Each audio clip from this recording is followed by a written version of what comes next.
Greetings, Business 310 students. This is an overview of the major assignment for this class, which is the report on a career. And structurally, this is really a business report that you'll be writing. So in this slide deck, I'll cover kind of the main structure of this assignment, as well as the key stepping stones as far as smaller assignments that are built in to ensure your success here. So first of all, I'll say that this is going to be an assignment that will probably be the longest assignment for this class, and I'm sure that for many of you, this will feel like the most challenging assignment for this class. Take your time, don't get overwhelmed, and don't get in a hurry either. This is, after all, a junior and senior level writing and communication class, and so this will really be the capstone that helps you feel like you've been able to achieve a level of written communication for your college degree. I'm here to help you each step of the way, so don't be afraid to let me know if you'd like some help or if you'd just like me to take a look at a draft and let you know what my thoughts are to help you move along. I'm not just here to grade your work, I'm also here to help guide and mentor you as you move through it. So I've tried to prepare this table, which should match the details that you see in Canvas, so that you can get a sense of the different parts of this assignment sequence, I'll call it. The main assignment that this will be culminating in is a research report. For most students in my Business 310 classes, a report that's earning an A or a B is probably going to be in the range of 10 to 12 pages. I don't expect you to just jump right in and do that. We'll give you some time and help give you some tools so that you can get there. So first, we'll be working on an annotated bibliography, which is going to be a list of research sources. So going out and finding information about a career or industry that in some way interests you. You'll then offer a real brief description of what the topic is that you're working on. That's, of course, open to change if you continue doing research and decide you want to work on something slightly differently for the final draft of the report. That's okay. But this just helps me and your classmates get a sense of the area that you're looking at so that we can help provide you with resources or other kinds of support and advice if that's helpful.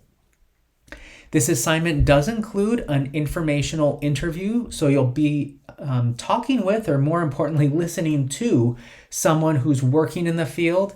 I've got more information on that in a future video as well as on Canvas, but know that that's something that will be incorporated here as well.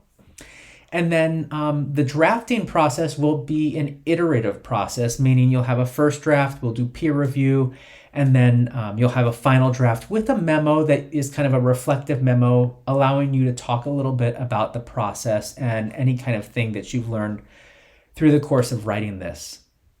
I do include this here just so you can see this is a summertime class, and so the pace is slightly accelerated. You do have the option to take some deadline extensions if you want to do that. Let me know if I can help with the deadlines here, but we'll try to move through this, really wrapping it up here by or around July 24th. I've also indicated here the points, just to kind of say, for one, this is an assignment where the points are actually spread out across the process. It's not all loaded onto your final draft. A really great way to get a great score on this assignment is just to turn all of the parts in. It might not feel complete and it might not feel perfect. And on the first drafts for things, that's okay. That's expected. If you turn those in, you'll get credit and it will help to lessen the load and potential for stress on that final draft. So let's take a little bit of a look here as far as what are some of the main things to think about. As you're getting started, you'll want to first start by selecting a field of business or hopefully an industry or maybe even a career track that you find interesting. Once you have identified something broadly, I generally find the next step that helps is to become more focused. So get more specific, and doing the research will help you to do that. So looking out as far as what information is out there. The eventual goal here is to write that short report, and I'll provide more information about ideas for structure and the parts to include, where you're talking about the various aspects of the career track or industry and what's required. I know probably the most common question students will ask is, how long does this need to be? And my response is that you should plan on 1,500 to 2,000 words. And as I said earlier, for many students, this works out to be something like around a 12-page research report that's double-spaced. I'll talk about both types of research in other videos, primary research and secondary research. The basic difference here is for primary research, you will be collecting the data, whereas secondary research, you're going to be reading sources, so typically web pages and books or articles or other kinds of things that other people have published. In this video, I'll focus on primary research and specifically the informational interview component, because I think that's one that you'll want to be getting started sooner rather than later, because it does require some planning and also coordinating with at least one other person's schedule. For the informational interview, there are some details in Canvas to see the kinds of questions that you could ask, but the idea here is that this will be a time for you to meet with someone. You can do it in person, you can do it using Zoom or making a telephone call.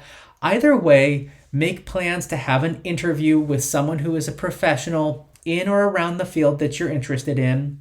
Treat it like a professional event. It's a little bit different than just having a conversation with someone. It can certainly feel casual, but make sure that they understand that the conversation you're having is going to be treated like an interview, and the things that they say in that interview could end up appearing in writing in your report. The really most important thing I'll say here is be sure to take the time to thank the person that you interview, both at the end of the meeting and also follow up in writing with either email or a little written note, whichever one seems appropriate. For this assignment, the way to incorporate the interview will be to do some preparation. Think a little bit about who would you like to interview, why would you like to talk with that person. Once you've identified a person or maybe a few possible people you could interview, reach out and ask them if they'd be willing to meet with you. The interview doesn't have to be long. 20 minutes would be more than enough time.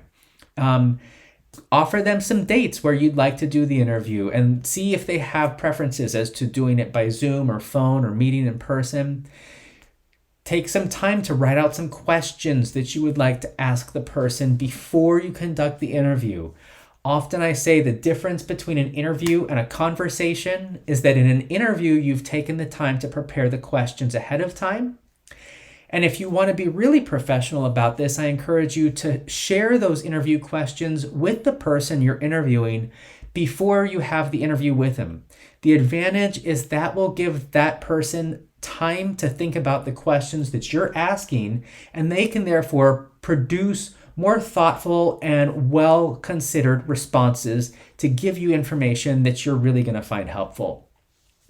After that process is done, you'll have some various insights that the person has shared, and then the goal will be to incorporate the highlights into your report. There are different ways for doing it. We'll take a look at some samples, but that will be where this is headed.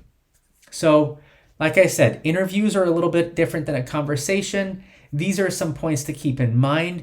With an interview, it needs to be something that's planned in advance, where your meeting and the person you're talking with understands that you're doing a conversation, or rather an interview, to gather what they're saying to use for the purposes of research. They need to understand that it's an interview, and they need to be doing it voluntarily. In other words, you can't kind of have a sneak or surprise interview. The person needs to understand what's going on. And as I've said already, you'll want to make sure that you're structuring the interview with a set of questions, and hopefully that you're sharing those questions before the interview takes place. Finally, having good reasons to talk to the person that you're talking to will be important. You could just talk to anyone at random, but really, hopefully, the goal is this is a way for you to hear some information from someone in a field that you're interested in, and maybe if you're lucky, even begin developing some professional networks that you can follow up with and use later after this assignment. As I've said, there's a lot of different ways that you can do this, meeting in person as well as any of the virtual or digital options that you find comfortable using along with your interviewee are just fine. The note I'll leave off with is this. I realize it can be helpful to see how other students have approached this assignment. And so at this link, which is also on Canvas, it links to a Google folder with sample reports that other Business 310 students have written. I will go ahead and continue to add some other samples there so that you can see. Just know that those are samples and not necessarily examples. It's up to you to write your own report. And if you have questions, reach out and let me know. Often I find that the most helpful part of a research practice is being able to talk with somebody else about what's going on. And I am happy to hear what you're thinking about, to read your drafts, and to provide generative and helpful and positive feedback along the way. Let me know how I can help. I'm looking forward to reading your reports.